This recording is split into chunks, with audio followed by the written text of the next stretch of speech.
أدوات الحرب في الأحلام. السيف. سأتحدث اليوم عن المعاني المختلفة للسيف في الأحلام. فالمعنى الأساسي للسيف يرمز للمنع والحراسة لشيء ثمين لم يحن موعد الحصول عليه، ولم يأتي أوانه بعد، وبالأخص إذا كان السيف يحرس شيئا ما. وإذا كان السيف ملتهب بنار فهو دليل المنع بهدف الحب، وأن الله لم يعطينا هذا الشيء بعد بسبب حبه لنا. وسنأخذه بالوقت المناسب، وهذا الوقت سيكون أفضل وقت. إذا رأينا في الحلم شخص تقي يحب الخالق يضرب شخصا آخر بالسيف أو يقتله بالسيف، فهو دليل أن هذا الشخص يعاقب على معاصيه ويدفع ثمن شر أعماله. إذا رأينا في الحلم شخص أو مجموعة من الأشخاص يحملون السيوف على جانبهم جاهزين للقتال، فهو يعني أن هؤلاء الأشخاص يصلحون المهمة التي نعطيها لهم، سواء في العمل أو الجامعة أو المنزل أو المجتمع. إذا رأينا شخص في الحلم يمسك سيفا ويده ملتصقة به ولا يفلته، دليل أن هذا الشخص يصمد بوجه التجارب والتحديات وينتصر، ولا يترك شغله أو جامعته أو زوجته، بل يفعل المستحيل لإبقائه. أن يقوم الشخص بالحلم بقتل شخص آخر باستخدام سيف الشخص الآخر دليل على الانتصار والتغلب على مشكلة كبيرة ومستحيلة. رؤية شخص في الحلم يطعن نفسه بالسيف في بطنه دليل أنه فقد الأمل من ظرفه، أو فقد شخصا كان يأمل أن يكون بطله وشخص يتطلع إليه.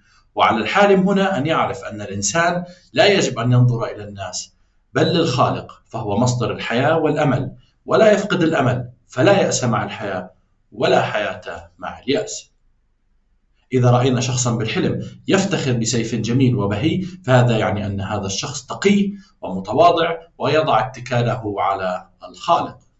إذا رأينا سيفا في الحلم يفصل أشخاص عن بعضهم، فهذا يعني أن أحد هؤلاء الأشخاص يضطر لدفع ثمن غالي لأنه يعمل الصواب في حياته.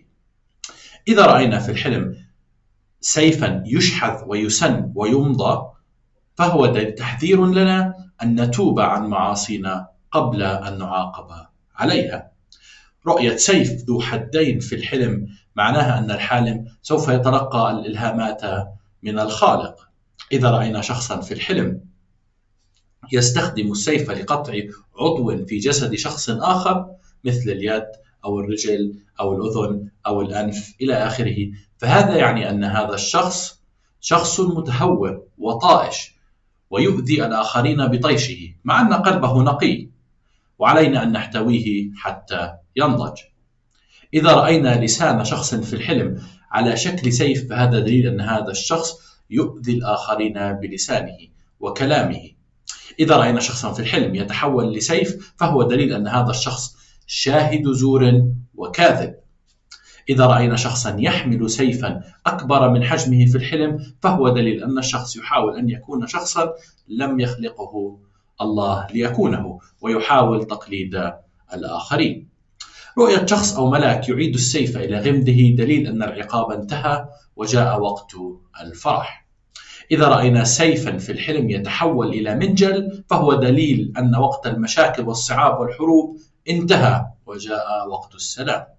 رؤية شخص يلوح بالسيف فوق رأسه بالحلم دليل أنه سوف يبث الرعب في نفوس أعدائه وسوف يهابونه.